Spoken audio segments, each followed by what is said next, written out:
They ordered me to unlock my gate, and they never realized I owned the entire road their lives depended on. I stood by my gate, adjusting the latch, when a line of HOA members walked toward me with lifted shoulders and overconfident steps. They held papers like trophies and spoke as if every word could reshape my land.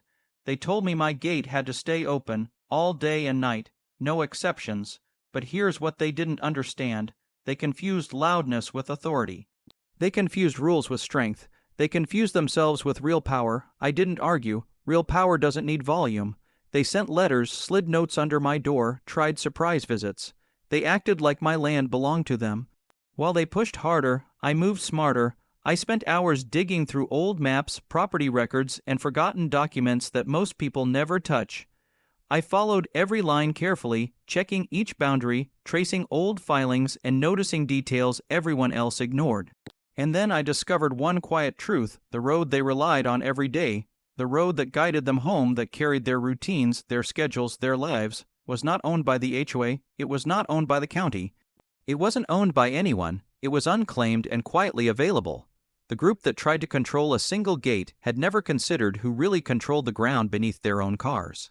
I walked into the office with calm steps, reviewed the documents carefully, signed the papers, and in one quiet, decisive moment, I owned the entire road, no announcements, no arguments, no warnings, just full control. Then I returned and closed my gate, fully, finally, absolutely. I placed clear, polished signs along the road, private road, access managed by owner. The next morning, everything changed. Cars slowed, drivers stepped out, faces tight with confusion, phones rang with rising concern. I could see hesitation in their eyes, the doubt spreading as they realized something fundamental: their control had vanished. Every office they called gave the same undeniable truth: the road belonged to me, the entrance belonged to me, the exit belonged to me. The same people who tried to command me now had to ask permission.